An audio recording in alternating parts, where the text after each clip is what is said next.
일생 동안 당신이 반드시 읽어야 될 100권의 책 일당 100 봄 당신은 젊은가요 특집 2부 시작하도록 하겠습니다.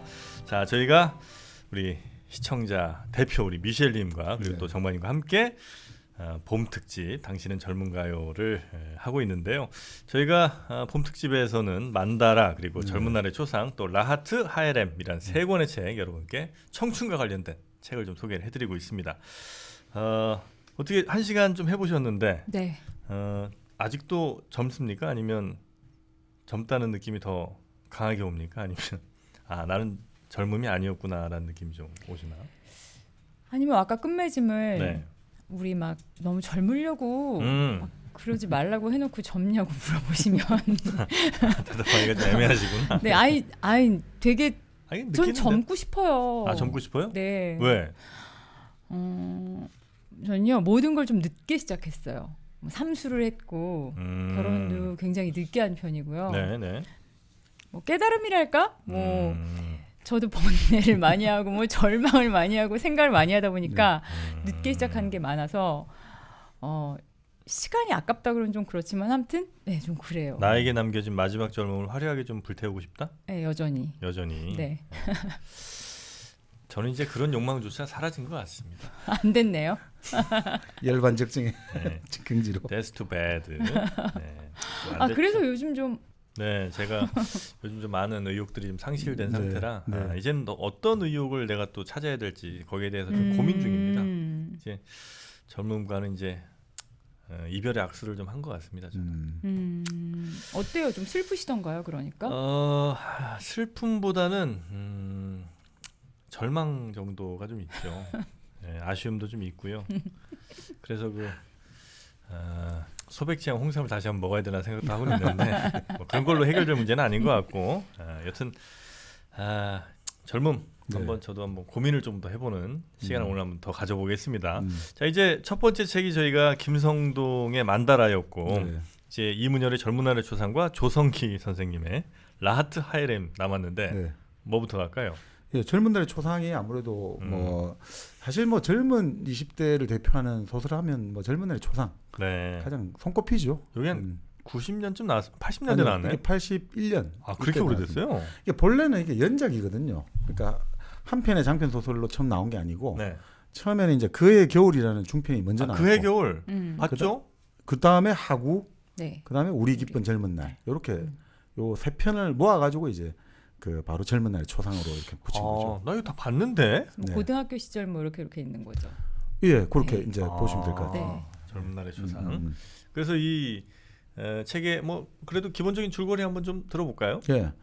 그러니까 주인공이 결국 영훈인데 이게 영훈 작가죠. 작가 이문열을 아무래도 좀 많이 반영하고 있다 이렇게 볼 수 있죠. 물론 뭐 작가와 현실의 작가와 작품에 또 나는 다르긴 합니다만 여기서 보면 주인공 나는 고등학교를 조금 다니다가 쫓겨나오고 그러니까 방랑을 하다가 이대로는 도저히 이대로 살다가는 끝날 것 같다 해가지고 결국 여기서 그 강진이라는 이름으로 지명이 나오는데 아마 부산에 그 하단 정도 될 것 같아요. 제가 보니까. 부산의 하단? 예, 하단이라고 얼숙도 아시죠? 알 리가 없죠. 어딘지인데 어떻게 알아? 낙동강 얼숙도가 칠세 도래지 해가지고 아주 유명한 데인데 구체적인 지명도 좀 나와요. 명지가 나오고 그래서 이제 명지 맞은편이라고 보니까 그걸 강진이라고 보니까 하단 정도 되겠구나. 충청도 모르니까 되게 뭐라 그러더니. 네네. 강진. 네, 그렇죠. 전남 강진은 아니군요. 네. 강진의 땡벌도 아니고. 그렇죠. 네. 그러니까 그렇죠.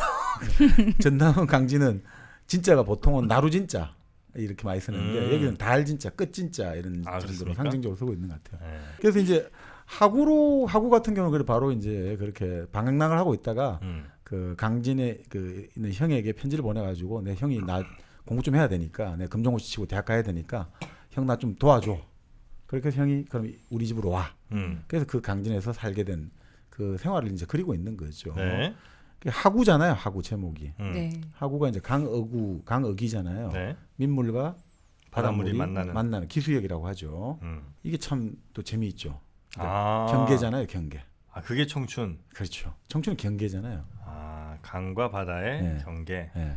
뒤섞여 있는 거죠. 예. 그러니까 거기 가가지고 이제 공부를 하다가 여러 사람들을 만나게 되는 거죠. 네. 처음에 사실 마음에 들었던 별장에 있는 남매가 있는데 그 남매 그 여동생에게 아주 마음이 드는데 아주 쌀쌀하단 말이죠. 그리고 결국 그 오빠는 결국 일종의 결핵 비슷하게 병에 걸려 있는데 나중에 죽게 되고 또 나중에 알고 보니 그렇게 마음을 품었던 첫사랑의 그 여인은 알고 보니까 부자의 일종의 첩이었던 거죠. 첩생활을 하고 있었던 거죠. 그래서 자기한테 그렇게 살살했구나. 네. 이런 거를 들키기도 싫고 네, 말하기도 네, 싫으니까 그런 거 하면서 결국 삶이란 게 참 그죠 참 이례적이지 않거든요. 이 겉보기하고 좀 다르잖아요. 삶이라는 게 여러 겹이 있구나 이런 걸 느끼게 되고 또 뭐 거기서 이제 그 또 자기에게 수학을 가르쳐주는 서동호라는 대학생이 있는데 알고 보니 그 부친은 6.25 때 여러 가지 자해활동하다가 고향에서 도망을 쳐서 여기에서 정착을 해서 살면서 그 여러 그런 어떤 삶의 어떤 그 사정들 약간 사회 역사적 현실도 나오고 네. 또 거기서 뭐 거기가 결국 이제 강ը기니까 예전에 우리 영진 씨도 한번 그 얘기했는데 일본으로 밀항하려고 그쪽에 많이 사람들이 왔단 말이죠. 네네네. 근데 밀항하러 이제 저 일본에 가서 이제 돈 주고 가서 이제 일본에 가서 일하려고 딱 갔는데 알고 보니까 빙빙빙 돌다가 그 얘기가 여기 나옵니까? 여기 나옵니다 바로. 그래요? 네. 우리 아버지가 그거 그러니까. 있잖아요. 젊으셨을 때 네. 일본으로 가서 이제 돈을 번다. 그렇죠. 네, 그러려고 이제 뭐 그때 당시 뭐 얼마인지 모르겠는데 뭐 한 50만 원 줬다 쳐요. 네. 뭐 그렇게 큰 돈은 아니었던 것 같은데 또 50만 원 주면 이제 일본 어디에 내려다 준다. 그래갖고 그 배를 이제 탄 거예요. 그래서 뭐 10시간, 12시간 시간도 모르지. 왜냐면 그냥 배 바닥 같은데 네. 몰래 숨어서 가는 거 밀항이니까. 네. 그래서 이제 막 해갖고 다 왔다고 오면 이제 저 배에서 내리면 바로 저 좌우 돌아보지 말고 막 뛰쳐나가갖고 어디 풀숲 뒤에 가 있어 숨어 있으면 이제 널 데리러 이제 사람들이 올 거다 이렇게 얘기를 한 거예요. 그래서 이제 아빠랑 같이 밀항하셨던 분들이 같이 이제 배에서 내리자마자 막 이게 저 짐 자기 거 챙겨갖고 그 무슨 풀숲 뒤에 이제 다 숨어 있었어요. 밤에. 이제 서서히 해가 떴지. 아무도 안 와. 뭐야 이렇게 하나 둘 이제 주위를 두리번거리니까 한글 간판이 보이고 막 이러는 거예요. 결국 배에서 그냥 바다에서 한 6시간 이렇게 돌리다가 다시 그냥 우리나라 배에다가 우리나라 땅에다 내려놓은 거지. 그렇죠. 그걸 누가 경험하셨다는? 우리 아버지가 그거 했다니까. 진짜. 네. 하다못해 제주도에도 갔으면 그렇게 억울하진 않은데 포항인가 어디 부산에서 타고 하여튼 그렇죠. 또 포항인가 어디다 내려놨대요. 네. 아이고 사람들 참 못된 사람들 많습니다. 그게 옛날부터 그랬다는 거죠. 그게 아주 전형적 수법이군요. 네, 전형적 수법입니다. 진짜. 그러니까 부산 일대 네. 생각하시면 돼요. 동해안 일대에서 금방 가거든요. 일본까지. 그것도 해류 따라도 금방 가니까 그러니까 사실 그렇게 하는 그렇게 한 사람들이 많고 근데 그 사람들 여기 정책에 사는데 아주 서로 그렇게 만나가지고 둘이 친하게 지내면서도 끊임없이 다툼하는 사람들 있잖아요. 둘이 아주 친한데도 술만 마시면 서로 시부터가 싸움하고 네네네. 서로 피가 터지고 또 그러면서도 또 서로 좋단 말이죠. 그 나중에 보면 그 싸움의 원인 중에 하나가 이런 게 나오거든요. 이제 최광탁과 박용칠 그 두 아저씨가 나오는데 네. 이 두 명이 그 예전에 한창 그때 열심히 일하다 보니까 같은 집에 거의 같이 살았단 말이에요. 한 지붕 두 가족. 근데 술을 또 둘이가 아저씨가 워낙 좋아해. 그러다 보니까 이 뭔가 가만히 보니까 야, 너 둘째 딸이 이상하게 너 안 닮고 나를 닮은 것 같아. 아유. 너 첫째 아들은 내를 안 닮고 니를 닮은 것 같아. 그런 식으로 해서 계속 싸움 나는 거야. 그거는 큰일 나지. 그런 싸움을 하고 그래. 근데 바라신 사회 아니에요 그런 거? 아닙니다. 애들은 건드리지 맙시다. 우리. 근데 그렇게 하다가 결국 네. 근데 그 형님 되는 그 사람이 이제 위암에 걸려가지고 마지막 죽기 전에 동생을 불러요. 그러니까 일종의 야, 근데 너 정말 솔직히 말해봐라. 너 그게 정말 가슴에 혹시나 진짜 남아있냐. 그럼 내가 정말 사실 우리가 그때 좀 술을 너무 많이 먹고 비도 오고 좀 뭐가 뭔지 잘 모르겠다 이러면서 만약 그렇다고 한다면 내가 정말 사과하고 하겠다니까. 저는 한 번도 그런 생각 해본 적 없다. 그리고 그러면 어떻습니까? 우리 다 나는 다 우리의 식구라고 생각하는데. 식구. 그러면서 그러면 됐다 하고 이제 다음날 이제 숨을 거두고 삶의 어떻게 보면 뭐 가장 밑바닥 삶의 아주 정직하고 솔직함이랄까 원초적인 솔직함 이런 것들도 그게 나쁘고 좋고 이런 게 아닌 네네. 그런 것들도 그러니까 그런 경험을 많이 하면서 그 뭐랄까 일종의 거기서 자기가 이제 정말 그 나와요. 이제 이때 이 사람이 그 결국 재수한 정도 되는데 그때 재수하면서 그 대학 입시에 어마어마하게 의미 부여하는 거 있잖아요. 내가 이 시험에 초침이 돌아간 소리를 들으라. 이 시험에 떨어지면 너는 뭐 인생 지금 지나가서 해고를 해보면 내가 왜 여기에 이렇게 큰 의미를 부여했을까 하지만 그때는 나로서 너무나 절박했던 인생에 걸린 그런 것 네. 그런 것들이 아주 잘 나와요. 그러니까 사실 그 한국 사회에서 대학 입시를 경험해본 사람들은 누구나 공감할 수 있는 이게 60년대 배경이거든요. 네. 다 똑같더라고요. 이 느낌이. 그때도 여전히 이 고민하는 대학 입시라든지 향후에 진로 둘러싼 고민들은 항상 그런 그러니까 뭐 항상 그 우리가 뭐 힘들지 않은 적은 없잖아요. 그런 게 많이 나오죠. 야구를 읽다 보면. 저 청춘들은 그러니까 예를 들면 한 뭐 10대 한 중후반부터 뭐 20대 중후반 요 정도라고 생각한다면 대체로 공통적으로 한 진로에 대한 고민, 존재에 대한 고민, 뭐 이어서 한 죽음 정도에 대한 고민은 공통적으로 다 아는 것 같아요, 그죠? 그렇죠. 그러니까 이게 결국 그게 그걸 만약 관통한 하나의 키워드가 있다면 불확실성이겠죠. 불확실성. 결국 불확실성이거든요. 근데 또 어떤 분은 그런 이야기해요. 그 불확실성을 말하는데 아까 우리 만다라도 말했듯이 근데 결국 여기도 보면 있잖아요. 결국 만다라도 그렇고 젊은 날의 초상도 그렇고 결국 그건 이성 문제더라고요. 가장 불확실한 문제. 그래요? 여기도 이성이더라고요. 결국은 하구에서도 처음에 이제 내가 마음에 드는 그 별장집의 그 여동생에 대한 이 관심들이고 또 그 뒤에 나오는 기쁜 우리 젊은 날도 마찬가지. 자기가 사귀었던 혜연이라는 여학생. 그리고 또 마지막 뭡니까 그때 누이 그의 겨울. 그의 겨울 같은 경우도 이제 결국 자기가 방울하고 일종의 불모가니 일꾼으로 일했던 윤양. 술집에 나오는 윤양. 이것도 뭐 그런 거거든요. 그러니까 그 문제가 사실은 또 이 젊은 시절에 가장 큰 거 아닌가 이런 생각이 듭니다. 솔직히. 그러니까 불확실성의 핵심은 그러니까 남자로 치면 여자거든요.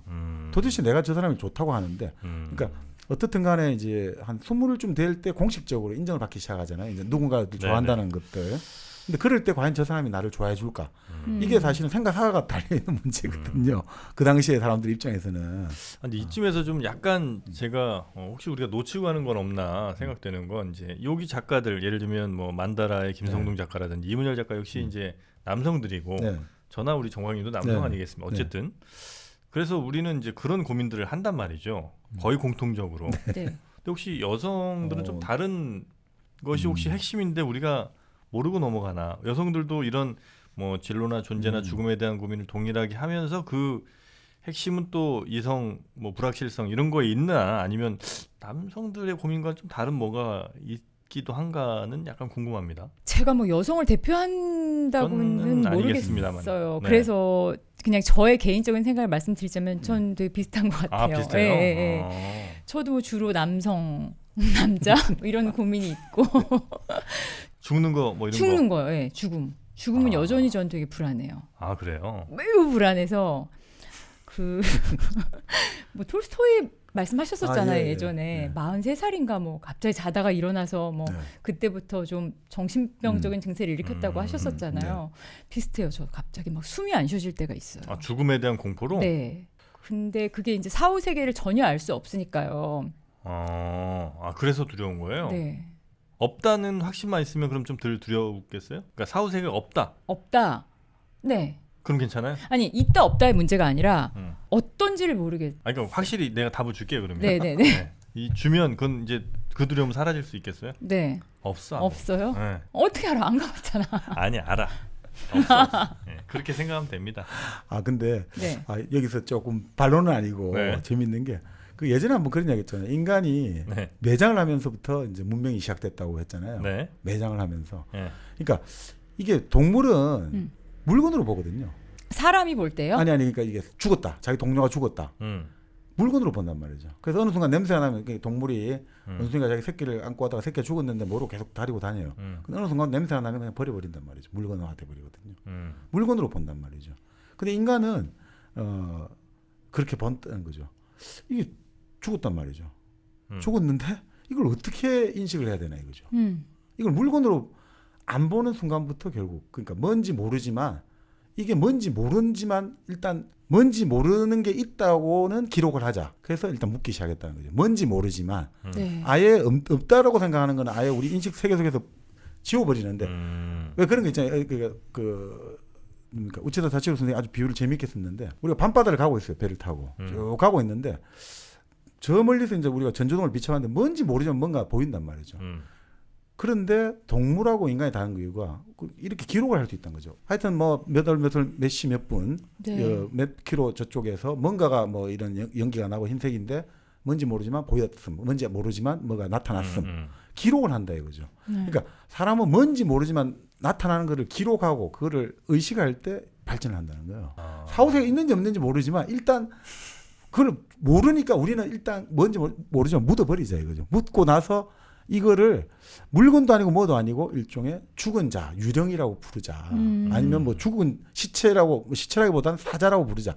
하는 순간 결국 인간이 문명이 확 뛰어났다는 거예요. 모르는 것들을 모른다고 딱 말하는 능력이 인간이 그 컴퓨터와 다르다는 거예요. 네. 컴퓨터는 지금 우리가 무슨 말하면 그 막 뭐 말할 거 아니에요. 그럼 컴퓨터 받아 적을 거지 않습니까? 네. 그럼 우리 말을 자기가 인식을 못해도 대충 어떻게든 컴퓨터는 다 넣게 돼 있잖아요.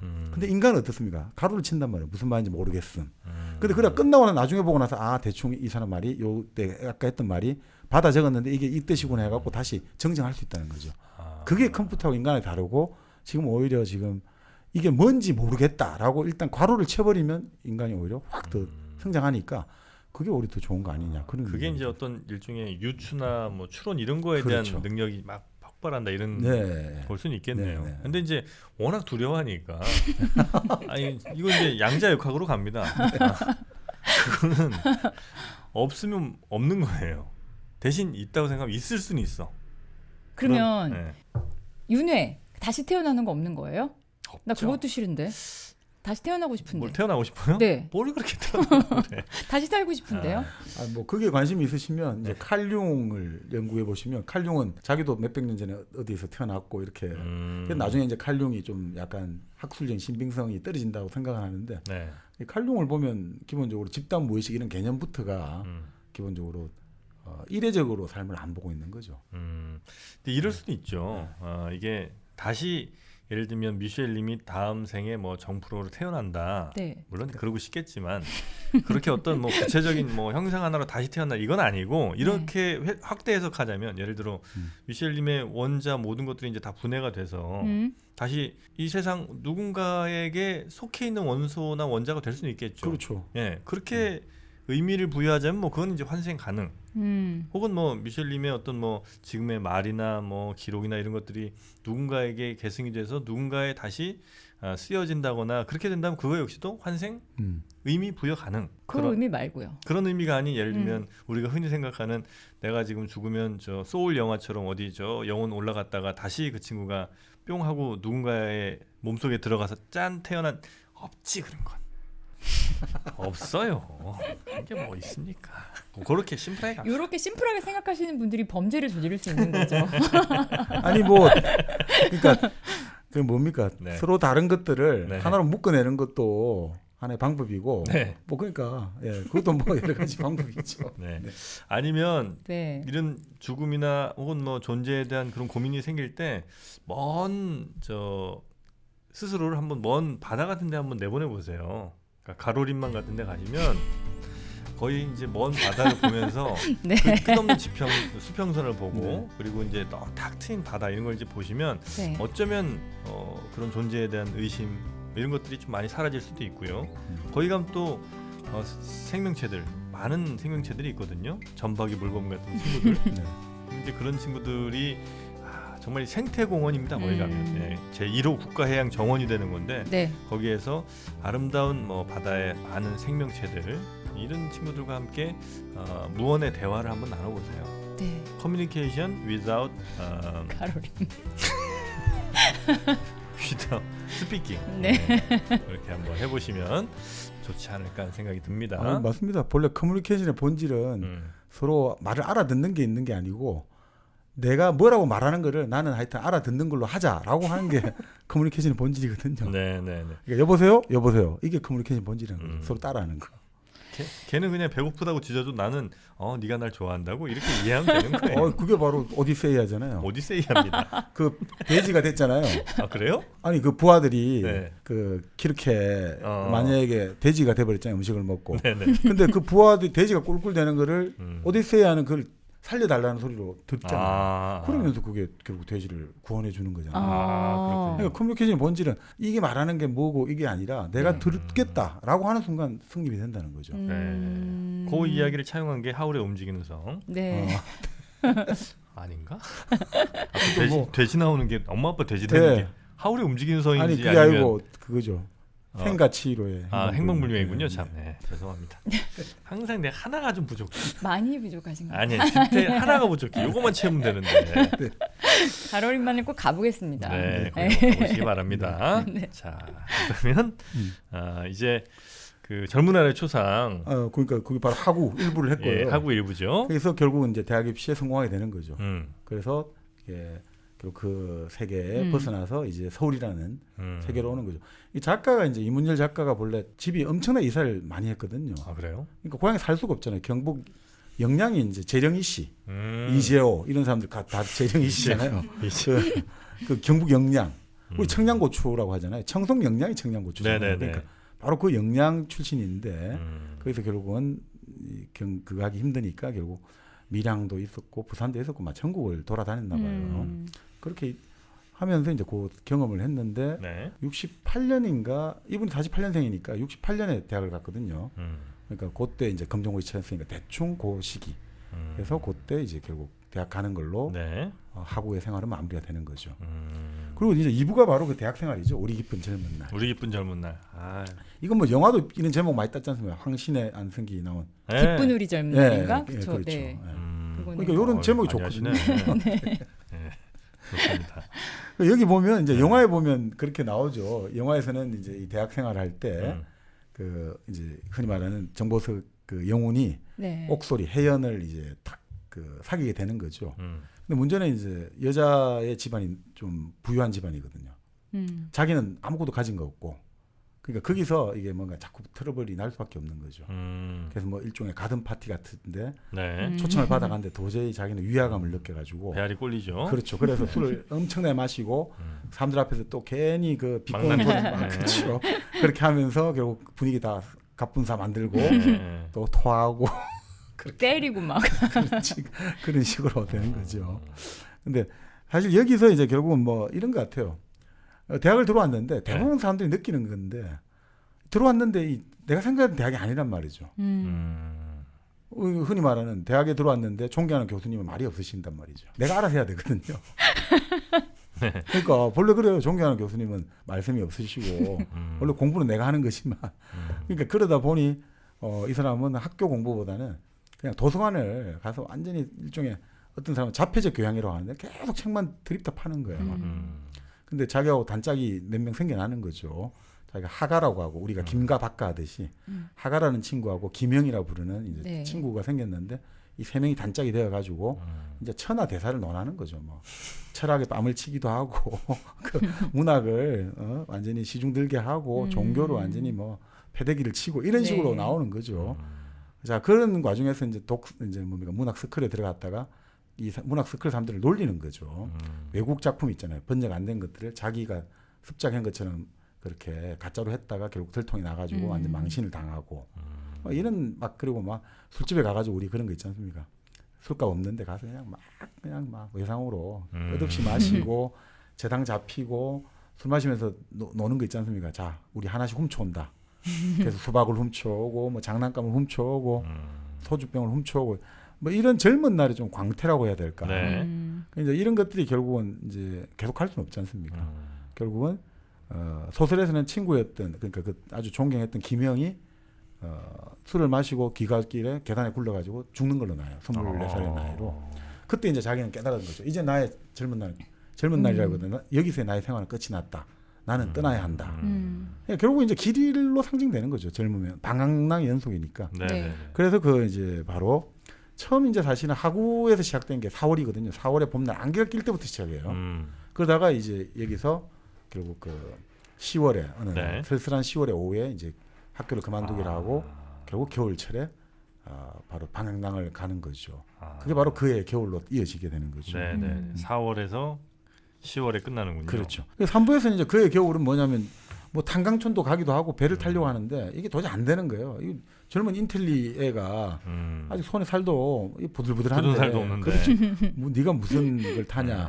그래서 결국 뭘 하게 됐냐면 대충 보면 네. 지명이 청수령이 나오는 거니까 경북 영양에서 영등 넘어가는 고개가 청수령이거든요. 네네. 영양쯤 그쪽에서 이제 하나의 술집에서 일종의 여기도 방우라고 나오는데 일꾼이 있죠. 허드렛 일꾼. 네네네. 밥 숙식 제공에 용돈 조금씩 받고 막 불 떼어주는 게 자기 일인 거예요. 네. 그런 일을 하게 되는 거죠. 네, 그래서 뭐 그 술집에서 허드렛 일을 하면서 다양한 인간 군상을 또 보게 되는 거죠. 네. 예를 들어 그 동네가 담배잎 농사를 짓고 있는 곳이거든요. 이 술집이 자기가 있는 집이 여관인데 1년에 몇 달, 그러니까 그 자기가 있을 때 그 겨울에 몇 달 동안에 갑자기 저 주인 아주머니가 DC라는 거 보니까 대구 같아요. DC에 가가지고 막 그 색시들을 몇 명을 데리고 오는 거죠. 네. 술집 작부로.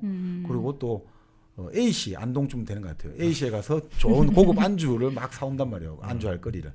왜 그러냐고 보니까 이 시골 동네에 뭐가 있냐 보니까 담배잎 농사 연초 감정원들이 올 때 이 사람들 감정을 하잖아. 등급을 얘기하죠. 1등급, 2등급. 그럴 때 어떤 등급 하나에 따라서 몇 천만 차이가 나니까 네. 이제 접대를 해야 되잖아. 그러니까 이제 그런 이제 인간 군상들의 모습이라든지 뭐 이런 걸 쭉 보고 있는 거죠. 네네네. 그리고 또 그 왔던 작부 중에 영화에서는 이제 배종옥 씨가 그 역할을 하는데 여기 소설에는 윤양으로 나오죠. 이 윤양은 시인하고 연애하는 게 자기의 로망이었거든요. 그래서 이제 그런 자기에게 애틋한 선물도 주고 헤어질 때 영화에서는 그 역할이 좀 많죠. 영화에서는 어떻게 보면 그 배종옥으로 나오는 네. 미스 윤의 역할이 꽤 되죠. 네. 그 배드신도 거기가 제일 소화를 다 하고 있죠. 그렇죠. 다른 여자분들은 소화를 안 하고. 아 그래요? 네. 허리 돌리기도 조금 아 그렇습니까? 살짝. 못 봤네. 하여튼 뭐 그렇게 나오는데 네. 결국 이 사람은 결국 뭐냐면 나는 바다를 봐야겠다. 네. 이제 결국 한 2달 그렇게 있다가 바다를 보러 떠나는 거죠. 근데 떠날 때 이제 청수령 고개를 넘어가는데 네. 그 넘어갈 때 그 이제 그 자연의 아름다움을 쫙 묘사가 나요. 저는 참 우리나라 소설의 묘사 중에 아주 아름다운 대목 같은데 그 청수령을 묘사하면서 결국 자기가 이 아름다움이란 말로 근본적인 하나의 어떤 그 최종 어떤 마지막이다라고 자기가 이제 느끼는 게 나와요. 그래서 어떻게 보면 그러면서 자기가 이제 결국 나는 이 아름다움과 관계되는 일에 종사할 것 같은 예감이 들었다. 뭐 이제 소설을 쓰겠다 이런 게 되겠죠. 자 결국 그렇게 해서 또 바다를 가는 과정에서 여러 사람을 만나게 되죠. 그래서 자기 엉터리 지식이 폭로되기도 하고. 근데 어떤 칼갈이 아저씨를 만나거든요. 칼을 가는 아저씨인데 이 사람이 알고 보니까 한국 전쟁 때 모종의 사건, 조직 사건에 연루돼 가지고 19년의 감옥살이를 하고 네. 이제 자기를 배신해 밀고자 동료를 찾아서 처단하려고 이제 칼 가는 직업도 하면서 칼을 딱 가는 거죠. 진짜 칼을 가네. 네. 네. 그 역할이 그 전인택 배우였을 겁니다. 그 네, 영화에서는 네. 아주 잘 어울려요. 그 역할이. 네. 맞아요. 근데 결국 이 사람하고 자기가 만나서 이제 이 사람이 자기를 방황하는 자기를 구해주고 라면도 끓여주고 하는데 그런 이야기를 해요. 학생하고 나하고는 바다를 가서 그런 일을 할 것 같아. 나는 사람을 죽이고 너는 너를 죽이고 뭐 이런 어떤 이야기를 해요. 너 이야기를 들어보니. 그래서 결국 바닷가를 갔는데 이 바다를 갔죠. 이 바다를 갔지만 뭐 없잖아요. 그죠? 근데 이 바다를 가면서 결국 이 겨울 바다 파도가 몰아치는 쪽에 내가 귀신에 홀린 듯이 그 바다로 이제 슬슬 빠져드는데 갑자기 갈매기 한 마리가 나타나요. 갈매기 한 마리가. 근데 갈매기 한 마리가 나타났다가 갑자기 순간적으로 파도에 휩싸여 갖고 갈매기 사라지거든요. 네. 근데 갑자기 제정신이 번쩍 든단 말이에요. 그걸 보면서. 갑자기 생의 에너지가 불타올라 가지고 자기 정신을 수습해 가지고 다시 바닷가 해변으로 나오게 되고 또 그 와중에 이제 결국 그 칼갈이 아저씨가 나타나 가지고 결국 칼을 바다에 던진단 말이죠. 결국 나의 오랜 망집을 벗어 던졌다. 복수를 하러 찾아갔는데 그 빌 밀고 했던 동지가 제발 좀 나를 죽여달라고. 너무 못 살더라. 그러니까 부인은 병이들은 누워 있고 자식들은 배가 고파서 그러니까 차라리 나를 죽여다오. 그래서 그걸 보면서 결국 자기도 이제 이 망집을 벗어 던지고 이제 결국 나도 항상 갖고 다녔던 약병 일종의 독약이겠죠. 그걸 집에 던지고 자기도 이제 결국은 맞아요. 다시 이제 서울로 오는 기차. 그게 이제 활짝 갠 겨울날이죠. 네.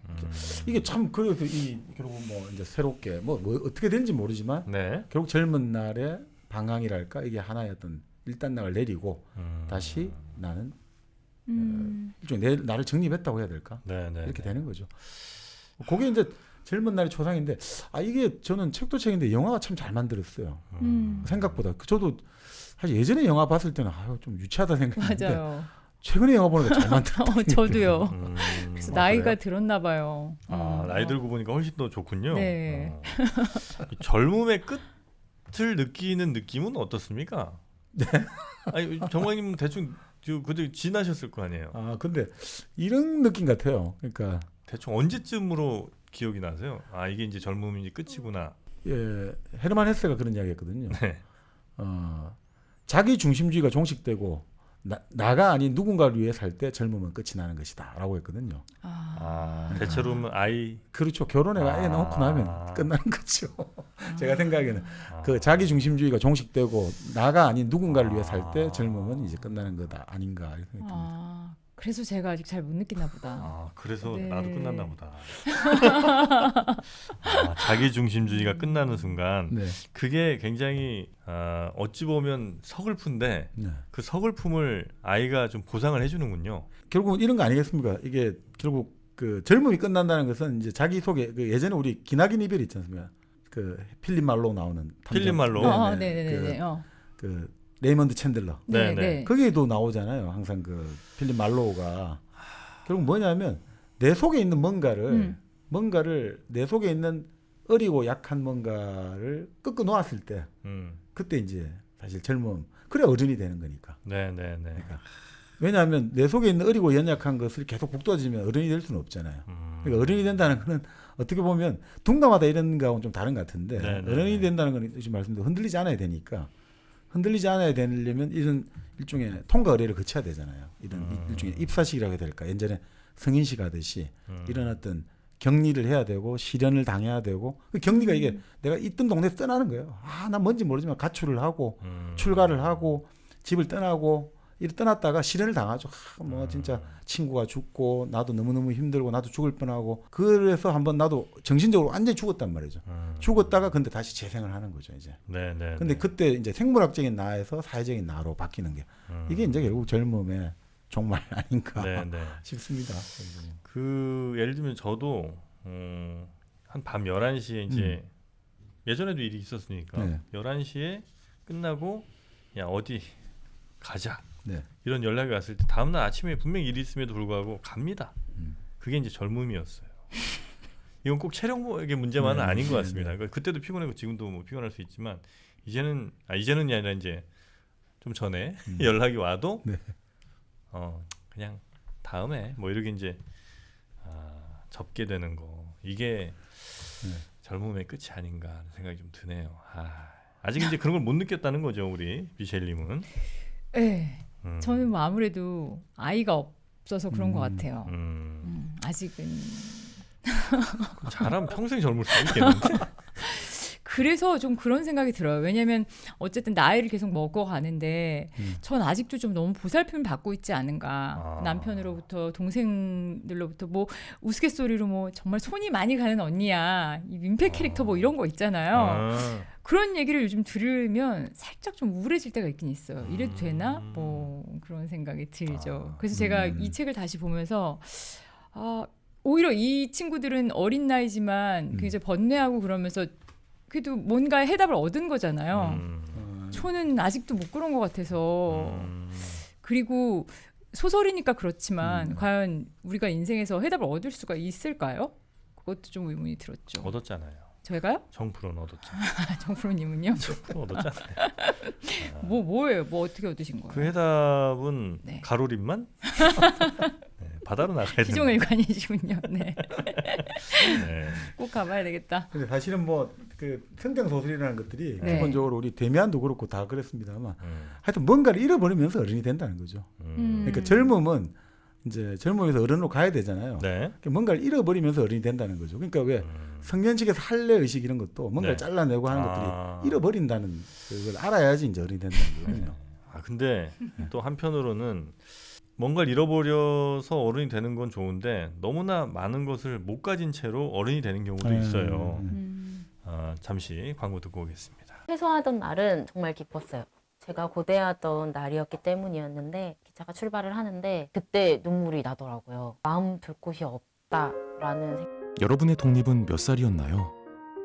보육원의 아이들은 만 18세가 되면 시설을 나와 홀로 살아가야 합니다. 어른이 되기는 아직 이른 나이. 곁에 아무도 없다면 그것은 자립이 아니라 고립입니다. 18. 홀로 어른이 되어야 하는 아이들을 위해 함께 해주세요. 아름다운 재단은 18 어른의 건강한 자립을 응원합니다. 아름다운 재단 18 어른 캠페인. 네, 아름다운 재단 18 어른 캠페인. 그러니까 18살이 된 우리가 흔히 얘기하는 보호시설에 있는 친구들은 나중에 이제 한 500만 원 정도의 지원금을 받고 이제 사회로 나온단 말이죠. 근데 그거 외에는 아무런 우리 사회, 우리 구성원의 보살핌이 없을 수 있어요. 근데 이들에게 그래도 뭔가의 어떤 도움의 손길을 좀 내미는 이 캠페인이 있거든요. 아름다운 재단 18 어른 캠페인. 혹시 따뜻한 손길을 좀 내밀고 싶으신 우리 어른들께서는 한번 연락해 보시는 것도 좋을 것 같습니다. 자, 하나를 잃어야, 뭔가를 잃어야 어른이 되는. 많이 잃었습니다. 저도 많이 잃었고 이제는 지킬 것만 남은 것 같기도 하고 그래요. 좀 서글프긴 합니다. 네. 자, 하여튼 뭐 젊은 날의 초상. 요 책에 대한 소개는 요 정도 네, 뭐 됐을까요? 뭐. 네. 자, 이분열의 젊은 날의 초상까지 저희가 한번 봤고요. 조성기 작가의 라하트 하헤렛. 네, 이 사실 조성기 작가는 우리가 예전에 그 뭔가 금병매 금병매 할 때 바로 그때 그분이 조성기예요? 아니 그때 금병매 할 때 참고했던 소설이 그 반금년이었죠. 반금년. 네, 그 바로 반금년이 저자가 조성기였죠. 반금년 전이라고 이제 우리가 했던. 네. 조성기 작가시구나. 네. 반금년의 주인공이시고. 네. 근데 이분이 아까 말씀드린 대로 종교적인 활동에 아주 매진을 했다가 그 이분이 또 칼륨 연구를 많이 했어요. 칼륨 자선도 번역하고 아주 이제 그 여러 가지 좀 종교 한국에서 종교 소설로 아주 이분이 나름 자질 찾아오고 계시죠. 라하트 하헤렛 같은 경우도 결국 제가 보면 이제 결국 군대를 통해 가지고 군대를 통해서 결국은 하나의 어떤 우리가 아까 말씀드린 어른이 된다는 거겠죠. 청년에서 그러니까 하나의 어떤 격리가 된 거죠.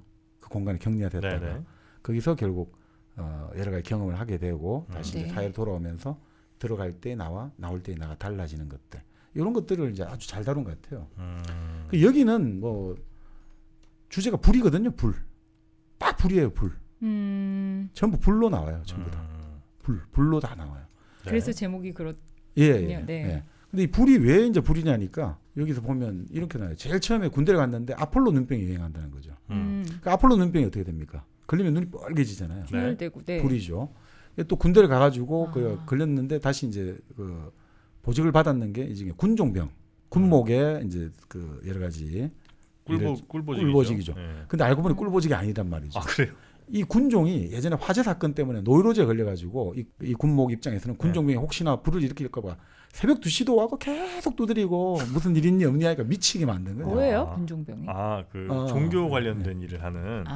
예를 들면 군대 내에도 뭐 성당도 있고 교회도 있고 그다음에 저 불당도 있고 뭐 이래요. 근데 거기에서도 뭐 스님도 계시고 뭐 한데 그 밑에서 이제 잡다한 업무들을 처리하는 병사들이 있습니다. 군종병이라고 하죠. 그렇죠.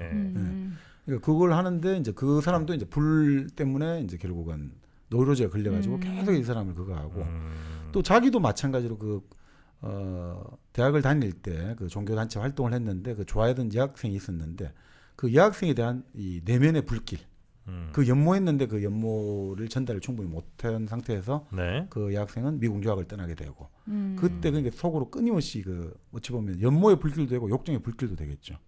끊임없이 불길이 타오르고 결국 이렇게 그 쭉 가는데 이 재밌는 게 나와요. 그러니까 왜 자기가 근데 이런 뭔가 그 불길이 만들어진 내 마음의 불길 여러 가지가 만들어진 근원을 찾아보니까 이 개인의 어떤 개인사하고 좀 연관 지어질 것 같은데 이분이 51년생이니까 한 60년대 중반에 경기고등학교를 합격했다 이거죠. 그 당시 이제 경기고등학교 같은 경우가 뭐 전체가 한 500명이 좀 안 됐는데 뭐 서울대 기본 다 간다고 보시면 될 것 같아요. 그러니까 뭐 거기서는 뭐 이게 참 그런 정도의 어떤 엘리트 그룹이었는데 자기는 이제 부산을 대표해서 갔다 이거죠. 경기고에. 네. 네. 네. 근데 여기서 자기 이제 만난 친구 같은 짝꿍이었는데 네. 이 친구는 인천에서 경기로 왔는데 온 지 2달 만에 과학 실험실에서 청산가리를 먹고 자살을 해버린다. 그게 자기 이해가 안 간다는 거죠. 자기 프라이드에. 아니 이거를 위해서 우리는 그 중학교 3년을 포기하고 이 배지 하나 달려고 왔는데 그러니까 이 최고의 정상에서 너가 2달 만에 이걸 자살해버린다는 거는 이건 같이 공부했던 사람들을 완전히 뭐라고 할까 허탈하게 만들어버리는. 그래서 이제 이런 것들 때문에 자기는 결국 불교를 찾아갔고 조계사를 찾아갔고 니체를 읽고 카미를 읽었다는 거죠. 카미를. 그러니까 종교나 철학과 문화 이게 결국 내 마음속의 불길. 이 친구가 죽으면서 내 마음속에 불을 지르고 갔단 말이죠. 이건 뭐지 인생이란 게 과연 뭘까? 그러니까 어떻게 보면 그런 젊음의 시작은 이럴 수도 있어요. 그죠? 젊음이 시작된다는 거는 지금까지 하루하루 소년의 일상 그냥 이렇게 가다 갑자기 어느 순간에 세계와 나를 근본적으로 고민하게 만드는 거죠. 네네네. 내가 가장 중요하게 생각하는 가치, 세속적 가치를 그 아무것도 아닌데 라고 비웃는 누군가 나타났을 때 이게 상처를 받잖아요. 그럴 때 결국은 젊음이 시작되는 거죠. 어떻게 보면 첫사랑이 깨지는 것도 당연하다고 하잖아요. 첫사랑? 네. 왜요? 아니 왜냐하면 지금까지 보통 살아오면서 다 자기가 가족에서 대부분 가족에게 존중받고 승인받은 경험을 많이 갖고 있잖아요. 네. 가족은 다 나를 좋아하잖아요. 네. 근본적으로는 네. 싫어한다 하더라도 기본적으로. 근데 이제 그렇게 다들 살아오다가 정말 가족 이외의 누군가에게 승인을 받아야 된단 말이에요. 첫사랑을 통해 가지고 그 승인을 받는 과정에 전부 다 자기 중심주의로 살아온 사람들끼리 만났는데 쉽겠냐 이거죠. 서로가 서로를 위해 주는 게 대체로 첫사랑은 깨지지 않느냐 이래 보는데 그러니까 이 사람 입장에서는 바로 이런 것들 이게 내가 지금까지 엘리트로서의 어떤 자부심, 자존심 이런 것들에 이 친구의 자살이 가지고 온 동료랄까 추락이랄까 그리고 이런 것들이 이제 불길을 만들어냈다는 거죠. 네. 근데 이게 종교만 있고 철학과 문학만 있는 게 아니라 이 사람은 이제 그 군종병을 하면서 초를 항상 키고 있어야 되잖아요. 그 당시는 이게 전쟁이 그렇게 사정이 안 좋은. 근데 이 초를 보면서 여자의 음부를 연상하는 이런 게 쫙 나왔거든요. 야, 저는 보다가 참 이런 건 또 처음 봤는데. 상상하시는 중이신가요? 아니 그게 촛불인데. 이분은 확실히 저 다른 분이네. 남다른 분이네. 이거 저도 그것까지 생각 못했거든요. 그 이분이 나중에 우리 시대의 사랑 이런 책도 소설 재미있거든요. 거기도 보면 아주 멋있는 표현들이 많이 나와요. 그러니까 좀 너무 좀 야하게 가는 것 같은데 네. 거기 이제 보면 어떤 뭐냐 누드가 된 여인을 묘사할 때 이 장면이 나오거든요. 저것을 봐라. 저것이야말로 불을 끈 상태에서 이제 여인의 몸이 희끄무리하게 보일 거 아니에요. 네. 저것이야말로 존재하는 것이 아니라 존재하려는 경향성이다. 사람의 몸도 이 불을 끈 상태에서 보면 이게 경계가 뚜렷하지가 않잖아요. 뭔가 어두울 때 사람 몸을 보다 보면 희끄무리하잖아요. 그러니까 이게 막 경계가 번져가는 느낌을 주잖아요. 그러니까 존재라는 것이 딱 고정되어 있는 게 아니라 뭔가 끊임없이 흔들리고 이런 것들 느낌. 그래서 이제 그 묘사하면서 이제 그 프리초프 카프라라는 사람의 그 현대 물리학과 동양사상 썼던 사람의 말을 인용해가지고 존재는 존재가 아니라 존재하려는 경향성이다. 존재하려고 한다. 그러니까 독특하게 이분은 성적 상상력이 발휘되는 것 같아요. 네, 그러니까 뭔가 좀 다른 걸 또 기대하셨죠? 아니요. 요 정도면 이제 저랑 대화되는 분입니다. 네. 그래서 결국 뭐 이렇게 이제 자꾸 자기는 죄의식이 난다 이거죠. 그러니까 어떤 분들이 그런 이야기도 해요. 이 성장 소설이나 이런 것들이 왜 서양에서 많이 발전했느냐? 네. 기독교 문화와 관련이 있다는 거죠. 기독교에서 고해성사를 하고 고백을 하잖아요. 네. 내가 지난 일주일 동안 너무 많은 죄를 저질렀습니다. 그렇게 죄를 사하고 그러면 좀 내가 또 나은 인간이 되는 것 같다 이거죠. 그런 것들이 성장 소설의 어떤 바탕이 되고 있다는 거죠. 고해성사라든지 기도 6일 동안 실컷 나쁜 짓 하고 일요일 교회 가가지고 죄를 너 죄를 사노라 이런 것들이 결국 성장 소설의 자양분이 되고 있다는데 그런 느낌도 들어요. 그러니까 여기서 이 작품에 나는 계속해서 이제 그런 죄의식을 계속 가지는 거단 말이에요. 이런 불길들이 자꾸 나니까 문학과 철학과 종교만 나는 게 아니라 자꾸 성적인 것도 그렇게 나니까. 그래서 이 사람이 왜 한때는 불교에 빠져들었냐니까 아까 말씀드린 니르바나 열반적지라는 거는 이 내 마음의 어떤 욕망의 불길이 꺼진 상태거든요. 그러니까 이게 너무 마음에 와닿았다. 이렇게도 이제 나오죠. 네. 자, 그 상태에서 결국 뭐 이 사람 입장에서는 대학에 들어가고 군대를 들어가게 된 게 왜 이제 격리가 되냐면 결국 집에서 이탈하게 되거든요. 그 집에서 이탈한다는 건 아버지로부터 이탈이거든요. 이 책의 작전이 이렇게 나와요. 아버지가 공부를 잘했는데 이제 법대를 안 가겠다고 하거든요. 네. 그러니까 아버지가 칼을 들고 와요. 가슴팍에 칼을 꽂고 법대 안 가려면 여기서 죽어야 된다. 칼을 진짜. 그래서 옆에 여동생하고 막 말리고 난리가 나는 거죠. 오빠 제발 법대 간다고 그래. 그 엄마는 그냥 법대 가서 그러면 사법고시 하고 나서 문학해. 그렇게 이제 엄마는 이번 기회에 잘 됐다. 오히려 못을 박자. 이렇게 나오는데 자기가 법대를 가겠습니다 하는 순간 아버지의 칼이 떨어졌다. 이렇게 나오는데 그래서 그 자기가 생각을 뭔 생각했냐면 내가 사법고시 하고 나서 그 다음에 바로 나는 포기해버릴 거야. 이렇게 아버지에게 복수할 거라고 생각이 나와요.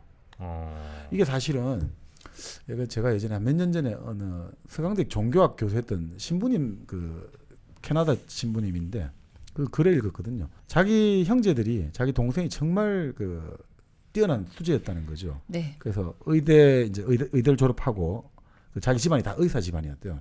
어머니가 무조건 다 내 자식들 다 그것도 거기도 똑같더라고요. 의사를 만들어야 된다 해가지고 그랬는데 어떻게 됐냐면 동생인가가 딱 의사 시험에 이제 의사가 됐잖아요.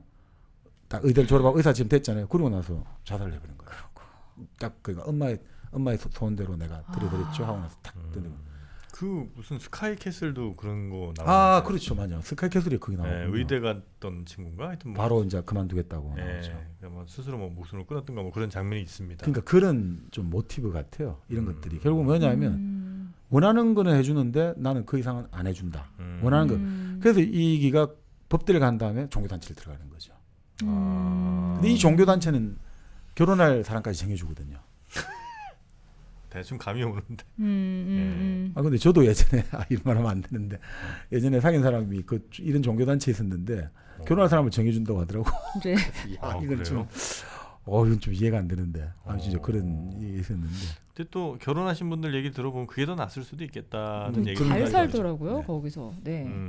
그러니까 내가 선택한 결혼보다 오히려 그게 더 낫겠다. 그렇죠. 그런 분들도 있습니다. 네, 네. 맞습니다. 사실 맞습니다. 아니 그게 아니라 본래 보니까 네. 이게 사람이 내가 선택했다고 하니까 이게 되더라고. 내가 선택했으니까 취소도 내가 할 수 있다고 돼버리더라고요. 사람은 그 내가 선택하지 않은 것이니까 끝까지 갈 수 있거든요. 내가 선택 안 했잖아요. 그런 것보다 네. 선택 뭐 이런 개념보다는 저는 뭐라 그래야 되지? 그냥 한 가지만 다 믿고 가는 거잖아요. 한 가지 네. 종교적인 믿음 뭐 이런 거. 네, 그냥 그거 하나만 보고 가기 때문에 그럴까요? 그런 거 아닌가요? 그러니까 다른 단점들 뭐 이런 예. 것보다도 일단 나는 그 종교적 믿음 하나로 우리 뭉친 사람들이니까 다른 단점은 뭐 굳이 다른 거 다 필요 없이. 뭐 그러셨을 수도 있고. 그래서 그쵸. 오히려 뭐 고민도 없고. 그렇지만 그런 단체일수록 또 이단들이 안에서 많이 생겨나잖아요.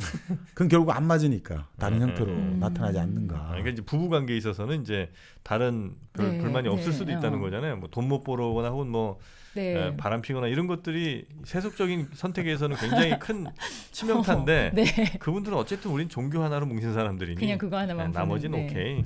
근데 그것도 이게 우스갯소리인데 네. 이 종교라는 게 왜 이제 여기도 다 종교가 나오잖아요. 여기도 기독교 나오고 아까 불교 나오고 여러 가지가 이제 나오는데 그 왜 사람들이 이 종교가 이 방랑이라든지 젊은 날에 고뇌하고 연결되냐 이거죠. 네네네. 결국은 젊은 날에 우리가 고민하는 근본 주제를 고민하잖아요. 네. 근본 주제는 결국은 이런 것 같아요. 나는 왜 이런 모습인가? 나는 왜 이렇게 살아가고 있는가? 나의 집안은 왜 이런가? 이 나라는 사람은 왜 이렇게 생겨 먹었는가? 그렇죠. 그리고 나에게 어떤 사건 사고가 생겨날 때 나는 나에게 왜 이런 일이 일어났는가라고 할 때 네. 그 결국은 우리가 생각하는 것은 역사의 시간이잖아요. 내 역사의 개인의 삶의 시간이잖아요. 네.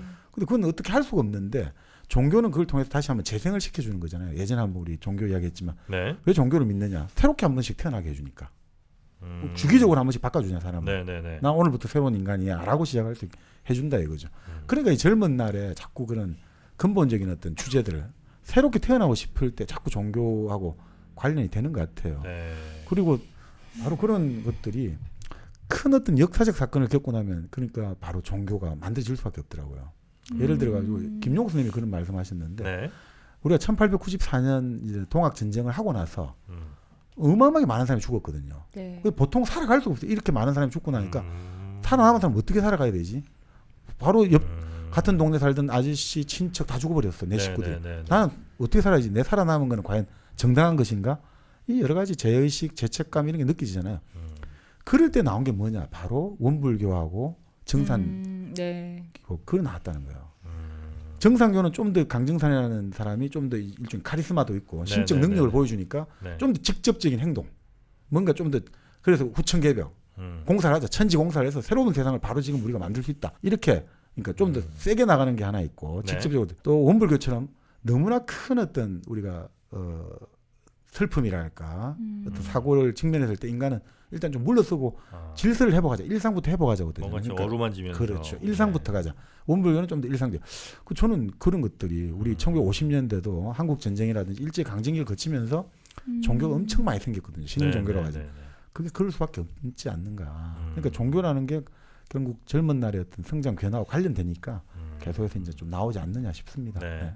저는 그 젊은 분들 혹시 네. 뭐 청소년기에 하는 고민들에 굉장히 공감을 해요. 난 왜 이런 모습일까? 네. 어디서 왔을까? 이런 걸 고민하는데 거기에 대해서 사실 명확한 답이 없는데 네.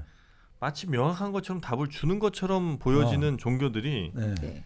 그래서 이런 저 책에서나 아니면 뭐 젊은 친구들이 그런 거에 관심을 갖는 게 그런 이유는 아닌가. 저도 예전에 한 10대 후반부터 20대 한 초중반까지 정말 많은 종교들을 네.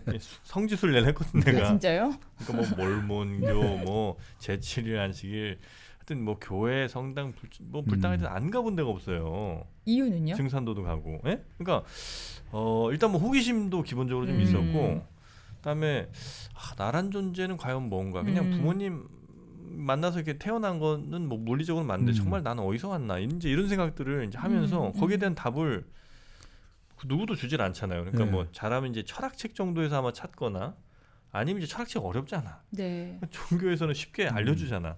너는 뭐 하나님으로부터 왔어. 아니면 뭐 누구로부터 이렇게 됐어.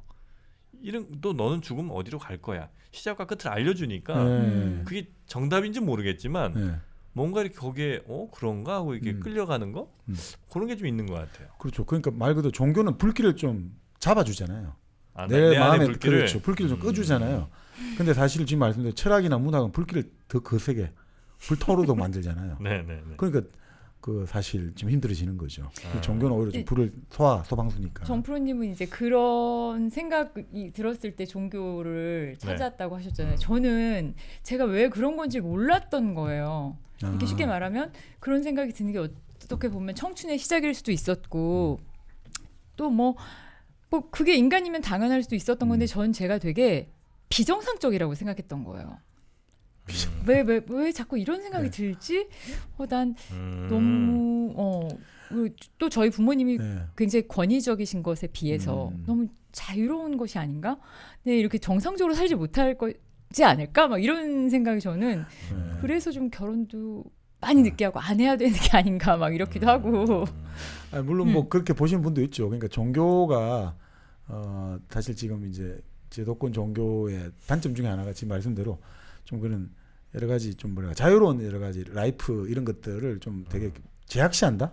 네. 좀 이제 좀 벽안시한다. 네. 이렇게 하면서 사람들에게 자꾸 그런 뭔가 사람의 어떤 건전한 욕망이라고 할까 이런 것들을 자꾸 좀 엄습하고 좀 뭔가 이거는 입에 담으면 안 된다는 식으로 하면서 그런 좀 단점들이 분명히 있죠. 있긴 있죠. 그런 건 있죠. 그러니까 왜냐하면 결국 이제 불길을 꺼야 되니까 그 불길을 꺼야 되는 입장에서는 좀 뭔가 뭐랄까요.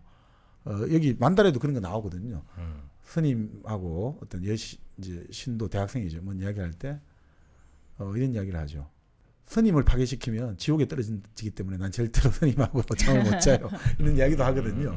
그러니까 그런 식으로 이제 이게 만들어 놓은 것도 있고 많이 있겠습니까만은. 하여튼 종교가 기본적으로 제도권의 종교는 그 욕망이라는 부분들을 기본적으로 좀 뭔가 자꾸 감추고 억누른다, 억제한다고 해야 될까? 그 과정이 근데 위에서 하나 말하면 밑에서는 막 수백으로 증폭되듯이 그렇게 해서 자꾸 좀 사람들이 이런 것들을 더 많이 이제 좀 억눌러 가지고 그게 또 이상한 반작용을 가지고 오는 것도 있는 것 같아요. 저는 보면 사실 종교 같은 경우가 기본적으로 어쨌든 세속성을 강조하는 오히려 종교들이 사실은 건강한 경우가 많고요.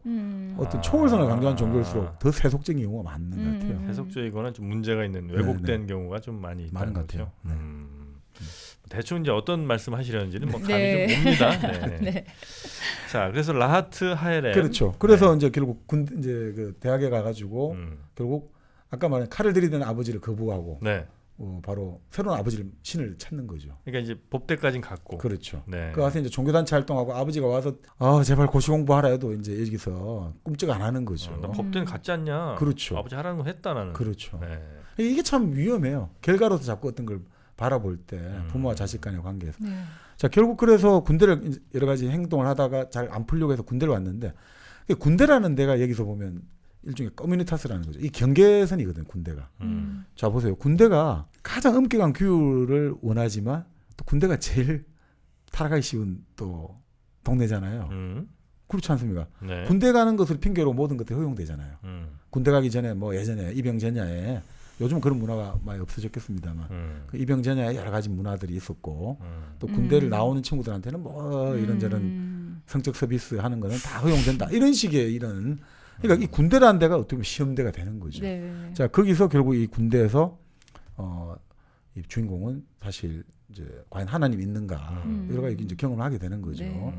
자기가 사랑했던 여인이 유학을 가가지고 오히려 거의 뭐 정신병 비슷하게 걸려가지고 힘들게 되고 그럼 뭐야 이게 하나님의 뜻을 받기 위해서 간 애가 이런 식으로 된 게 과연 하나님이 있느냐 그게 또 뭐 좀 미친 처녀가 한 명 있어요. 그 군대 교회에 오는 그 처녀 같은 경우도 아주 춤을 전공한 아주 괜찮은 여성인데 대학에서 자기가 사모하는 교수님이 야 너는 무용이나 하면 될 애가 왜 갑자기 사회학 결혼 신청해가지고 나를 괴롭히냐 이렇게 멍청한 이런 욕을 듣고 그게 충격받아가지고 애가 약간 정신적인 문제를 일으켜가지고 이런 뭐 여러 가지가 나오거든요. 그리고 이제 군목이라는 사람은 교회를 이렇게 하나님의 뜻을 하는 사람이 이런 식 이렇게 그런 거 있잖아요. 그 일종의 노이로제 걸려가지고 네. 하나님의 종이 이렇게 그런 이야기를 하면서 결국 어떻게 됐냐면 나중에 그 약간 정신이 광녀 이 여성이 결국 군대에서 같이 자기하고 말이 통하는 그 일종의 뭐라고 할까요? 조각병이 또 있더라고요. 그런 거 있습니까? 조각병 뭐 조각을 하고 그러니까 군대 장교들 멋있는 거 있잖아요. 호랑이도 만들고 사자도 만들어주고 그런 조각을 하는 조각병도 있더라고요. 아 조각병까지 저희 때는 없었는데 조각만 하는. 네네. 조각병도 있더라고요. 그래요? 그래서 이 조각병하고 사이에서 이야기를 하다가 저 지금 정신이 약간 맛이 간 것 같은 그 저 처녀가 실제로는 일종의 막달라 마리아 같다. 뭐 이렇게 하면서 그 막달라 마리아의 어떤 이런 여러 가지 이게 이 조각품에 보면서 이게 불길 같다는 거예요. 불이 그냥 막 차오르는 느낌을. 그래서 그걸 가지고 나중에 결국 그 교회가 군목에 걱정대로 불이 일어나게 되고 그것도 크리스마스 이브에 불이 나게 되고 그 불이 나면서 근데 이 사람은 그걸 느끼는 거예요. 불이 날 때 이 불이 나는 게 마치 그 십자가에 이제 불이 팍 타오르잖아요.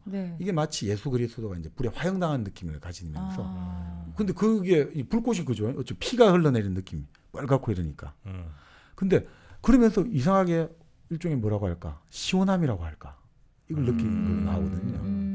근데 여기가 이게 뭐 유흥을 읽고 나서 이분이 했는지 모르겠는데 유흥 자서전을 보면 그런 대목이 나오거든요. 자기 어릴 때 너무나 정말 불경한 상상을 했다는 거죠. 이 말로 도저히 하면 안 되는 상상. 유흥이라는 그 정신성. 좋은데요? 어떻게 하냐 이런 상상을 했어요. 무슨 상상이냐면 교회를 바라볼 때마다 있잖아요. 자기가 교회를 바라볼 때마다 하나님이 하늘에서 큰 똥을 산단 말이죠. 그래서 이 똥덩이에 떨어져 갖고 교회에 확 떨어져서 이 교회를 막 다 때려 부숴버리는 그 상상을 했거든요. 이 비슷한 느낌을 좀 가진 것 같아요. 그러면서 시원한 느낌을 뭔가 이게 정화되는 느낌. 정화되는 느낌. 자기를 억눌렀던. 근데 결국 그 유흥이 재밌는 이야기가 나중에 뭐 유흥 자서전 할 때 하면 아버지가 목사님이거든요. 아주 독실한 신자들이란 거예요. 근데 아버지가 이런 여러 가지 이야기할 때 자기 이 이야기를 참 할 수가 없잖아요. 근데 자기가 그 생각이 들더라는 거예요. 어느 순간에. 하나님 은총은 누구한테 내리냐 이거죠. 죄를 지어야 은총이 내리지 않냐 이거죠. 그러니까 우리 아버지 같은 사람은 은총을 누려보지도 못한 사람이다. 그런 생각을 해보지도 못한 사람은 나는 은총을 받을 수 있지 않느냐 이거죠. 죄를 지었으니까. 참 기발하다. 역시 머리 좋은 사람은 다르게 해석하구나. 죄를 지었어야지 은총을 내가 하나님의 은총을 입지 않겠냐 이거죠. 그러면 죄를 짓지도 못하고 저렇게 살아간 사람들은 하나님의 은총을 얻을 저 귀중한 기회도 누리지 못하는 거 아니냐. 유흥의 이야기입니다. 그 느낌이 좀 들어요. 그러니까 여기서 이 길 그리고 그 불길을 통해서 결국 화상을 입게 되지만 그 처녀는 다시 육신은 이제 조금 사상을 입었지만 정신은 다시 돌아오게 되고 뭐 여러 가지 스토리가 있습니다만 네. 결국 책임을 물어가지고 아주 이제 힘든 군대로 전역을 갔다가 다시 제대를 하게 될 때 네. 그 조각병이 자기에게 선물을 하나 줘요. 그 선물이 뭐냐면 아까 말한 그 마리아상. 일종의 그렇죠. 마리아 겸 어떻게 보면 그 처녀였죠. 예. 처녀의 상을 주는데 음. 자기가 그걸 보면서 무슨 생각 드냐면 이게 재밌는 말이 나오거든요. 이 작품이 이름이 뭐냐면 라트 하헤 랩입니다. 라트 하헤 랩. 네. 무슨 말이냐면 이게 칼의 불길이란 뜻인데 네. 결국 칼 모양으로 된 불길이란 거죠. 하나님이 이게 창세기에 나오거든요. 하나님이 그 사람을 쫓아내시고 에덴 동산 동편에 두루 도는 화영금을 두어 생명나무의 길을 지키게 하시니라. 그러면 이 작가가 이제 이런 이야기를 해요. 왜 분명히 에덴 동산은 그 당시 지상에 창설됐는데 지금은 존재하지 않을까? 결국 그 칼 모양의 불길로 인해 가지고 에덴 동산이 동쪽에서부터 불타오른 것 아닌가?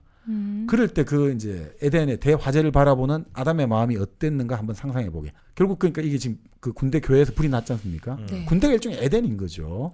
여기서 이 사실의 주인공 나는 아까 말한 정신이 상하지 못한 처녀와 처녀를 범하거든요. 거기서 에덴의 죄를 범한 거잖아요. 그러면 이 에덴이란 건 뭐냐 이거죠. 이게 네. 재밌습니다. 아담에게 있어 가지고는 선악과를 먹지 말라는 여호와의 계명이 자기를 얽어매던 곳이다 이거. 자기를 딱 얽어매도 속박하던 곳이고. 네. 그리고 그 계명을 범한 죄의 흔적이 남아 있는 현장이란 거죠. 맞죠? 자기가 안 할까. 자, 그런데 아담이 이제 에덴의 동쪽에 쫓겨났지만 에덴이 불타오르는 걸 바라보면서 무슨 생각이 들겠냐 이거죠. 나는 여호와 계명으로부터의 자유가 느껴지잖아요. 이제 자유가 느껴지고 내 죄의 흔적이 사라지니까 해방이 느껴지죠. 그러니까 어떻게 보면 그 불은 정화의 불길이다 이거죠. 마지막에 참 멋있는 말 같아요. 그러나 그것은 선악과를 태우는 불길인 동시에 생명나무를 태우는 불길이기도 하였네. 이게 그러니까 사람의 삶이나 이런 모든 사건 사고는 양의적이에요. 두 가지 뜻이. 선악과를 태우는 불길인 동시에 생명나무를 태우는 불길이 된 거죠. 그렇지 않습니까? 또한 해방이면서 상실이요. 네. 해방됐지만 우리는 잃어버렸잖아요. 네. 자유면서 죽음이고 자유를 얻었지만 죽게 됐잖아요. 정화를 받았지만 심판이다. 정화면서 심판이다. 저는 그러니까 이 불이라는 게 여기서 왜 이 불을 놨냐? 이 불이 상징하는 게 결국은 해방과 상실, 자유와 죽음, 정화와 심판을 다 가진다는 거죠. 그래서 이게 젊은 날은 결국 불 같은 시절이잖아요. 네, 네. 이 불 같은 시절이 잘못하면 우린 타 죽거든요. 네. 그 젊은 시절을 이기지 못하고 아까 제일 처음 친구가 그리고 젊음이 시작될 때 죽어버렸단 말이에요. 네, 네, 네. 네. 그럴 때 그러니까 이 청춘이라는 게 정말 이 강상준 교수가 있잖아요. 이 벼랑 사이를 외나무 다리를 갖고 넘어가야 되는 아슬아슬하다 이거죠. 넘어 안 갈 수는 없어요. 안 가고 그 겁이 난다고 계속 있으면 나는 영원한 소년이 되고 어떻든 그 청춘의 다리를 넘어가야 되는데 그 다리를 너무 쉽게 봤다가는 떨어져서 우리는 못 돌아온단 말이에요. 그러니까 이게 불길에 한번 휩싸여 버리면 우리는 또 우리 자신을 태울 수 있거든요.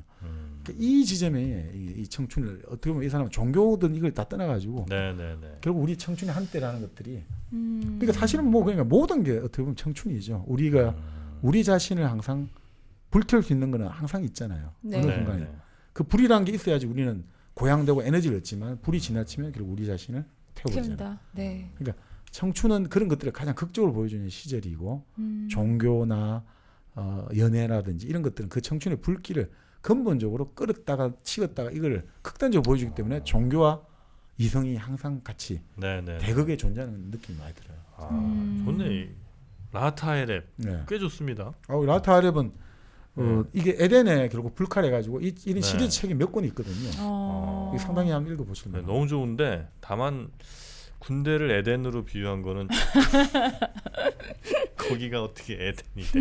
아니 거기 이제 선악과를 네네네. 아이고 뭐 어떤 의미인지는 알겠습니다. 네. 이게 보니까 이게 그 뭐였죠? 첫 번째 책 만다라는 뭔가 이 분열된 자라든지 아니면 뭐 번뇌 네, 이런 네. 게 이제 주 핵심 키워드인 것 같고 이 젊은 날의 조상은 약간 그 상실 뭐 이런 쪽이었던 것 같고 요 하헤랩 요 친구 요 책이 좀 재밌네요. 요거는 뭔가 이게 뜨거운 열정 뭐 불 혹은 뭐 해방 뭐 이런 거가 좀 있는 그런 책인 것 같습니다. 그렇죠. 그러니까 이게 결국 지금 말씀대로 이 라테 하이렉 같은 경우가 이게 두 가지 복합적인 걸 갖고 있는 것 네네네. 같아요. 그러니까 우리가 사실은 우리가 청춘이 뭐다 좋다 나쁘다 이렇게 말하기가 좀 힘들잖아요. 네. 어떤 사람에게는 청춘이 지긋지긋할 수도 있거든요. 그러니까 제가 예전에도 한번 누가 했는 말인지 모르겠습니다만 그 어떤 표현들이 있더라고요. 청춘이었을 때, 젊었을 때 청춘이었던 사람들은 얼마나 복받은 사람들인가. 젊었을 때 청춘을 누렸던 네. 사람들. 사실 젊었을 땐 청춘을 누리지 못하거든요. 네. 대체로 요즘도 다 그렇습니다만 학비도 비싸죠. 여러 가지 지금 부모님 등록금 그 등골 휘어지죠. 또 내가 전공을 했는데 이게 지금 취직이 될지 안 될지 모르죠. 전부 다 공무원 시험 준비해야 되죠. 지금 아무런 확실한 건 없죠. 네. 자, 이럴 때 뭐 지금 연애도 못 하고 지금 결혼도 못 하고 M4 세대. 자, 이럴 때 지금 다 힘들어하는데, 근데 사실은 50년대고 60년대고 70년대 다 이런 불확실과 힘듦은 어디나 존재하거든요. 그래서 청춘은 너무 무기력했어요, 저는. 그것도 청춘이죠. 네. 그래요. 네. 뭘 해야 할지 몰랐었어요. 너무. 젊을 때. 네. 그러니까 젊을 때 그러면 청춘인 사람이 없는 거예요, 거의. 경제적으로 여유가 있든 없든. 뭐 어떻든 그냥 잘 놀았든 못 놀았든 다 포함해서 과연 젊었을 때 청춘을 정말 누리는 사람들은 한 몇 명 있을까 이런 생각도 좀 드는 거죠. 청춘을 누렸다는 건 어떻게 해야 청춘을 누린 거예요? 막 고뇌 번민도 하다가 미친 듯이 한번 놀아도 보고 뭐 이런 건가요? 자기를 한번 놔버리기도 하고 이성의 끈을 그러니까 이게 잘라보고? 예, 사람마다. 그래서 저도 한번 이 20대에 과연 그러면 뭐 예전에 여러 가지 책들 많이 나왔는데 한번 찾아봤는데 제일 마음에 드는 게 어떤 분이 했던 게 이런 이야기 있더라고요. 그러니까 청춘은 뭐냐라고 말할 때 일단 뭐 모든 것 가능성들을 시험한다 뭐 하는 나오지만 예전에 근데 우리 첫사랑에도 나오지만 그 말이 안 된다고 했잖아요. 모든 가능성 시험하는 시기는 아니고 그런 말을 하는 시기인다 하고. 네네네. 사실 그러니까 청춘이라는 걸 딱 규정하기보다 이렇게 이야기를 하더라고요. 그 사람은 그냥 젊다라는 것은 뭐냐면 말 그대로 사라지지 않을 것들을 익히는 시기라는 거예요. 사라지지 않을 것들을 익혀가는 시기다. 무슨 말이냐니까 결국은 우리가 책을 읽고 경험을 하고 이런 것들은 결국 내 안에서 절대 뺏어갈 수가 없잖아요. 누구든지. 그럼 예를 들어 지금 갑자기 뭡니까 전쟁이 나고 지금 갑자기 천재지변이 일어나고 이럴 때 내가 갖고 있는 사회적 지위라든지 내가 갖고 있는 지금 물질적 돈, 명예 이런 것들이 다 없어질 수 있단 말이에요. 갑자기 우리가 뭐 난민이 될 수가 있잖아요. 갑자기 뭐 남북한이 갑자기 뭐 핵폭탄이 터져가지고 우리가 난민이 될 수도 있고 막 우리가 지금 아랍 사람들 유럽 가듯이 우리가 난민이 될 수가 있는데 그럴 때 우리를 그래도 인간이 존재해야 되니까 살아야 되는데 그럼 뭐가 나를 끝까지 그러니까 사라지지 않을 것들 마지막까지 사라지지 않을 것들에 올인하는 시기라는 거죠. 사랑이네 사랑. 그렇게 이야기를 하죠. 최인원 선생이 그런 이야기를 했죠. 충분히 사랑하면 됐네 그러면. 충분히 사랑했으면. 네, 그렇죠. 진짜 미련 없이 사랑했으면 그는 청춘을 청춘답게 보낸 겁니다. 젊음을. 아니 뭐 지혜에 대한 사랑도 있고 뭐 그렇죠. 지식에 대한 사랑도 있고 학문에 대한 사랑도 있고 많이 사랑했죠. 많이 그런 것들. 그러니까 그 어떤 분이 이야기하는 게 결국 그래서 결국 그 사랑하는 것들이 결국 공부하는 거잖아요. 그게 제일 중요하다. 그런 이야기를 하시죠. 그러니까 마지막까지 사라지지 않을 것들에 올인하는 그걸 가져보는 게 이제 사실 청춘 아닌가. 멋있는 말이다. 제가 그래서 무기력했던 시간이 길어서 그래서 지금 미련이 남나? 막 이런 생각 드는 거예요. 그때 충분히 뭘 못하셨구나. 네, 그랬던 것 같아요. 아직 밤이 늦지 않았습니다. 충분히 지금 홍대거리니까요. 가능한 시간이니까요. 네. 많이 사랑하시길 바라겠고 또 우리 시청자분들 가운데도 아마 이렇게 미셸님처럼 또 정박님과 직접 같이 책과 관련된 대화를 또 나누고 싶은 분들이 계실 수도 있는데요. 그런 분들은 저희한테 글 남겨주시면 저희가 한번 잘 자리를 한번 마련해 보는 시간을 또 갖도록 하겠습니다. 뭐 저라고 뭐 언제까지 또 이렇게 하겠습니까? 자, 하여튼 뭐 우리 2시간 동안 고생 많이 하셨는데 오늘 어떻게 괜찮으셨는지 모르겠습니다. 네, 전 너무 재밌었고 좋았죠. 그렇습니까? 네. 뭐 저번에 한번 왔을 때는요. 진짜 손에 땀을 쥐고 또 정프로님 안 계셨어서 더 부담이 됐었어요. 오늘 확실히 명진행자시네요. 계시니까 그런 얘기 들으려고 하신 거잖아요. 그런 정프로 아닙니다. 하여튼 뭐 행복하셨다니 다행이고요. 자, 그러면 저희는 또 다음 시간에 또 아주 재미있고 유익한 책으로 다시 찾아뵐 것을 약속드리겠습니다. 함께해 주신 우리 미셸님 그리고 우리 정박님 시청자 여러분 또 청취자 여러분 대단히 고맙습니다. 고맙습니다. 감사합니다. 고맙습니다.